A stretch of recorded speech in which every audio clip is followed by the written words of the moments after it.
ایک گھرانے میں بیٹا پیدا ہوا جو سب گھر والوں کی آنکھوں کا تارا تھا. والدین اس پر جان چھڑکتے. کچھ ہی عرصے بعد اللہ پاک نے انہیں بیٹی سے نوازا تو وہ سب گھر والوں کی نگاہوں کا مرکز بن گئی، جس کے نتیجے میں بیٹے کی طرف توجہ کم ہو گئی.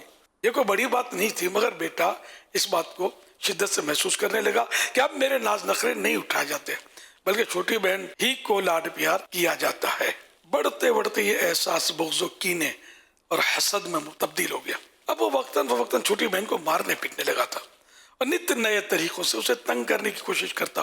والدین نے اسے معمول یعنی روٹین کی بات سمجھی اور نظر انداز کیا. کئی سال یوں گزر گئے. پھر ایک دن ایسا دل خراش واقعہ پیش آیا جس نے شہر والوں کو ہلا کر رکھ دیا. وہ یوں کہ بھائی نے گھر والوں کو بتائے بغیر چھوٹی بہن کو سیر کے بہانے سائیکل پر بٹھایا اور نہر کی طرف لے گیا اور وہاں جا کر بہن کو نہر میں دھکا دے دیا. وہ بیچاری بھیا بچاؤ بھیا بچاؤ یہ آوازیں لگاتی رہی، مگر اس بے رحم بھائی پر سنگ دلی غالب آ چکی تھی.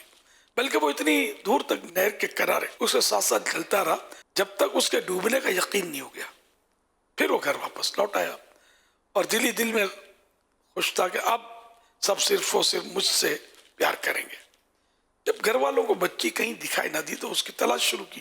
اعلانات کروائے گئے، شہر کا چپا چپا چھان مارا مگر بچی نہ ملی. پولیس کو بھی اطلاع دے دی گئی.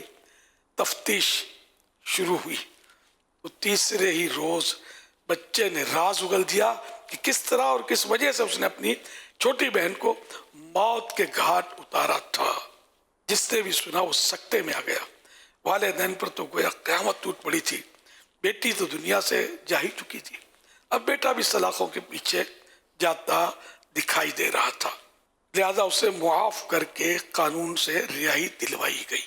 تو یہ ایک واقعہ ہے. پتہ نہیں اس طرح کے طرح کے یا قتل مار دھاڑ کے واقعات ہوتے ہوں گے کہ جس کو پیار نہیں ملتا ہوگا وہ بڑے یا چھوٹے بھائی بہن سے مار پیٹ کر دیتا ہوگا، کچھ اور نقصان، گھر میں برتن توڑ پھوڑ دیتا ہوگا، ماں باپ سے کوئی مسئلے کر دیتا ہوگا، جھگڑے ہوتے ہوں گے.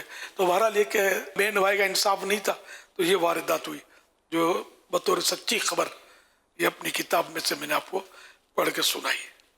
تو اللہ پاک رحمت کی نظر فرمائے، ہمیں انصاف کی توفیق عطا فرمائے. صلو علی الحبیب صلی اللہ علی محمد.